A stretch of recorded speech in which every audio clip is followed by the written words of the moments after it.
guys, it's Bert and I. We heard at Grow Your Mind and through the grapevine that kids were feeling a bit excited, a little bit terrified, a mixture of emotions about returning to school, which is very, very normal. And so I thought I'd share a few tips for, your first week back. But to start, I thought I'd call on my wise friend Otis to actually share his sort of take on going back and how you might be feeling. So, take it away, Otis.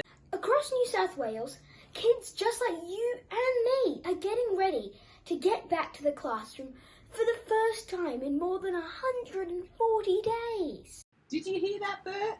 140 days. Lockdown has been challenging for us each in different ways. And that's why going back to school might affect us each in different ways. Just remember, it's okay to feel a bit wobbly in the first days, weeks, or even months back at school. You've got this. You're a lockdown legend.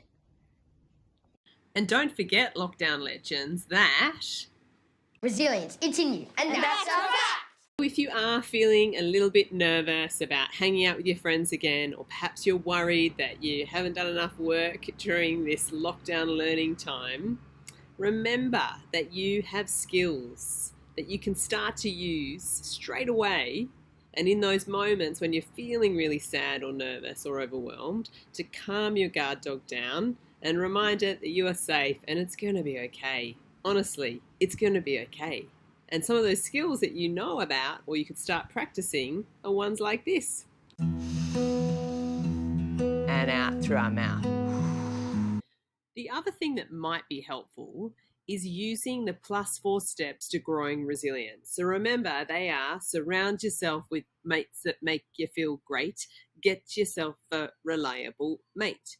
And step 1 is gratitude, which is being aware of the good things. Step 2 is remember that sadness, setbacks and stuff-ups are a part of life. We all get to struggle, so loads of kids are going through this same experience as you right now. Step 3 is do the things you love. So bring on those positive emotions. So find something you love to do at school, or make a plan for something you love to do outside of school, and that's going to help you go through it. And the other one is challenging those unhelpful, pesky shark thoughts. I'm not enough. I'll be too far behind. Everyone else will be friends and I won't have a friend. You can challenge those ones. So I'm interested. Did you use any of these steps during online learning? For me, personally, I used step 3 a lot. I did a lot of snorkeling. I did a lot of looking for octopuses. I did a lot of walking with my dogs and my lovely co-founder, Christina. Did a lot of reading. And I'm planning on keeping those things up, even with work and school returning. You know what's really good is we forget that we can make the most of most situations. So maybe keep a record of the things that helped you get through online learning and see if any of those things can also help you get through school and to really flourish and get back into it. Because you know what, like Otis said, it can be a bit of an overwhelming time and a bit wibbly wobbly returning to school. There may be changes in friendship. You may find yourself getting very hangry all the time, hungry and angry because you can't be in the kitchen all day long. And there's loads of noise and stimulation and breaks and lessons. It can be overwhelming. So I've got 2 tricks for a smooth term. Here they are. Tip number 1, zone in on your signature strengths. So these are the best strengths within you, the ones that are the strongest in you. They're the ones that you use when you feel the most comfortable. So have a think. Maybe it's 1 or 2 that you can really use. So for instance, for me, I'm planning on using humor and I'm planning on using bravery for this next transition, okay? Now, if you get stuck and you're like, I don't know what my strengths are, watch a Guess Who, read a book, look for strengths in others, and then get your family or friends to tell you, what do you think my strengths are? And then you can start to use them when you go back to school. Maybe you'll start to use perseverance to really stick with tasks when they're given to you. Or maybe you'll use kindness to really try and be patient with your friends who maybe are going through lots of ups and downs, okay? Now, the tip number 2 that I want to share, I've shared it on Cheeky Chats with Alice on the podcast, and I've been sharing it on a few other little video lessons too, and that is to create a positive affirmation and give it a little extra kick, a little trick.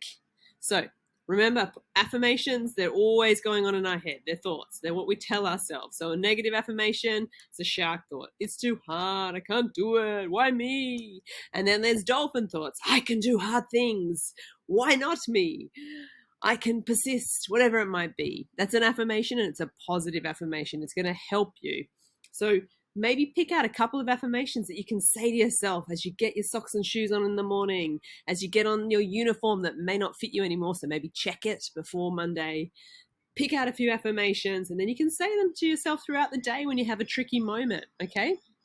And you can illustrate them, and you can stick them somewhere where you can remember them.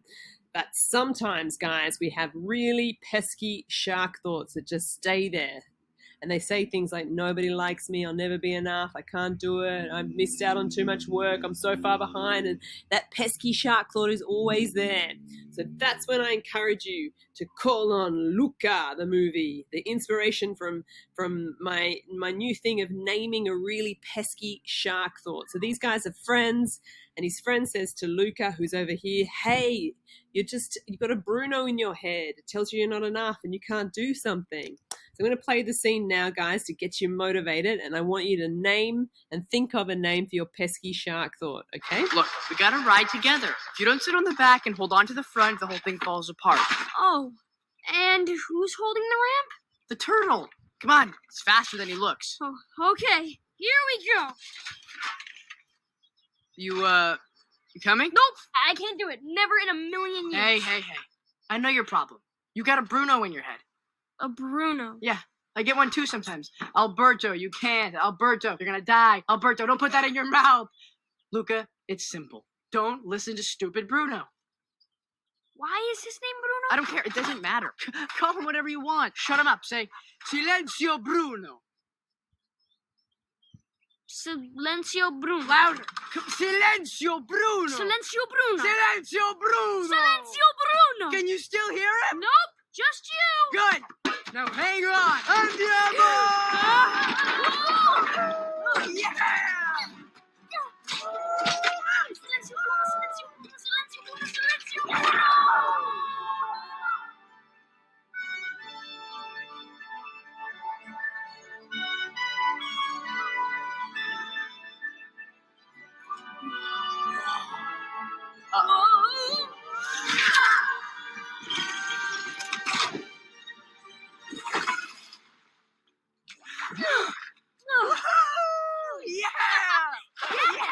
Take that, Bruno! Yes. So, guys, you Look, can we gotta also write- name your pesky shark thought. And no one else needs to know. You can just be a subtle shh, Gertrude, or shh, Shinushka, or whatever you want to call your shark thought name. But give it a name. So if your positive affirmation's not working and you've tried your mindful breathing and you've called on your character strength and you've still got this pesky thought, give it a shark. Give it a name. Can't wait to hear the names that you guys come up with. So remember, guys, you have all the tools you could possibly need in your invisible tool belt of resilience. And as the wise Otis said, everyone's had a very different online learning experience. So everyone, when they return to school, may have a very different experience as well. Just remember, there are loads of kids who have gone through something similar or who are going through something very similar the same day as you. And if that pesky shark thought is really loud, just give it a ridiculous name. You've got this, guys. You're a lockdown legend. May the force be with you.